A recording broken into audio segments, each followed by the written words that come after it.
You're the coach, Keelan Foley, and Red River Athletic Conference Player of the Week, Paul Adler. Keelan, we'll start with you.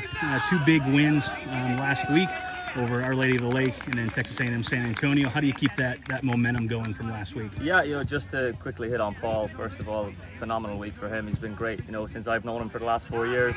And he's finally getting what he deserves, and it's some recognition from the conference and from the people around him. Got the game winner in both games this week and scored 3 goals, 1 assist in total. It's just fantastic work from him and great output. In regard to the 2 previous games, obviously we had a little bit of a slow burner in the first half against Our Lady of the Lake on Thursday. Once we hit our stride, we started to gel, and then everything just fell our way, and everything started to turn to goals, and managed to put 8 past them. That's not a bad thing for Oulu. They're going to bounce back. They're still a good program, okay? So, huge respect to them as well for putting up a good fight. And then San Antonio is probably the biggest game of our season so far. Always a tough place to go for us.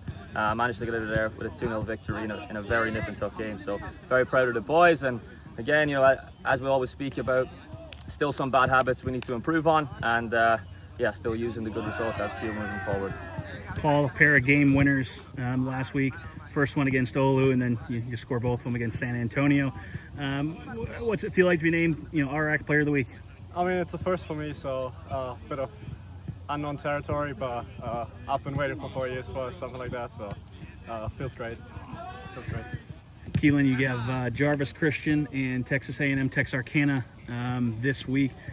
What are you looking at in terms of general thoughts against 2 tough sides? Yeah, 2 very different sides, 2 opponents that play different styles of football, different formations. I think Jarvis is going to be a physical battle, always is every year. They seem to find a way to, make us work for results and make us earn victories. So it's going to be no different on Thursday. We really have to be switched on from the minute we kick off. And that all starts from a good week of training ahead of us. And then on Saturday, I think we play against the Texarkana team that's very well coached, and again, we've had tough battles with them in the past, and as recently as last year we ended their season, okay? So they're going to be coming for us, and they're not going to hold back, and they're going to be looking for revenge as well. So it's up to us now to make sure that doesn't happen.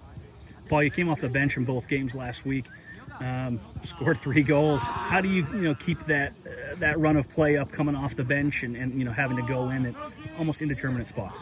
I mean, it's always about trying to match or up the performance of the guy in front of you, and I think especially if you come off the bench, might not be a signal, but sometimes it's a signal of the coach that they want more, and you try to provide that as best as possible, and this week it pays off.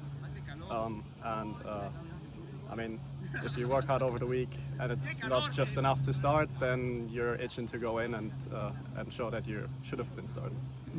Both for you and the team, good run of form as of late.